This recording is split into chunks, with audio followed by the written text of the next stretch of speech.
1995 ခုနှစ်တွင်ရုရှားလျှို့ဝှက်အေဂျင့်များဖြစ်သောစူပါစစ်သား Alexei Shostakov နှင့် Black Widow Milana Vostokoff တို့သည်အာယာပြည်နယ်တွင်သမီးအတူများဖြစ်သော Natasha Romanoff နှင့် Yelena Belova တို့နှင့်အတူတာမန်မိသားစုတစုအဖြစ်ဟန်ဆောင်နေကြသည်။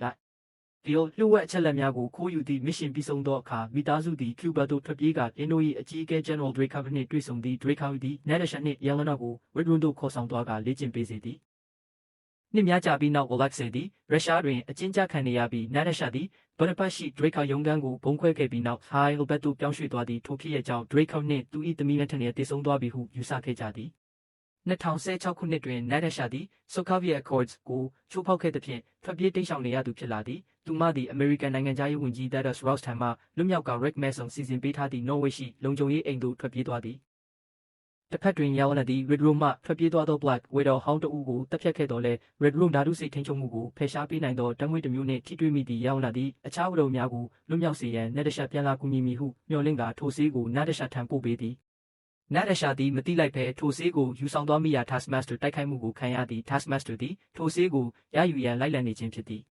။ Natasha သည် Taskmaster ထံမှလွတ်မြောက်နိုင်ခဲ့ပြီးဆေးကို Yelena ပို့ပေးခဲ့ကြောင်းသိရှိသွားသည်။ထို့နောက် Natasha နှင့် Yelena တို့ Budapest တွင်ပြန်လည်ဆုံတွေ့ကြပြီး Dreykov သည်အသက်ရှင်နေဆဲဖြစ်ကြောင်း Natasha သိရှိသွားသည်။ Red Room သည်ဆက်လက်လည်ပတ်နေဆဲဖြစ်ကြောင်းသိရှိလာသည်။မကြာမီတွင် Black Widows များ၏တိုက်ခိုက်မှုကိုခံရပြီး Natasha နှင့် Yelena တို့သည် Taskmaster နှင့် Widow များကိုရှောင်ရှားကာ Mason နှင့်တွေ့ဆုံသည့် Mason ကယင်းတို့အတွက်ရဟတ်ယာဉ်တစ်စင်းစီစဉ်ပေးသည်။ Natasha နှင့် Yelena တို့သည် Dreykov တည်နေရာကိုသိရှိရန် Alexei ကိုအကျဉ်းထောင်မှကယ်ထုတ်ကြသည်။ Alexei က Widow များကိုထိန်းချုပ်ရန်အသုံးပြုသည့်ဓာတုစိတ်ထိန်းချုပ်မှုနည်းပညာကိုတီထွင်ခဲ့သော Milena နှင့်တွားတွေ့ရန်ပြောသည်။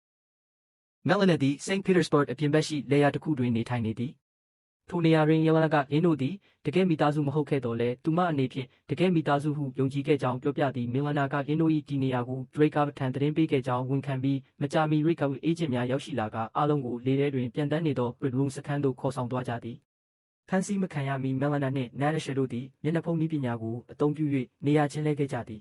။ထို့ကြောင့် Milena သည် Alexei နှင့် Yelena ကိုချုပ်နှောင်ထားရာမှလွတ်မြောက်စေနိုင်ခဲ့သည်။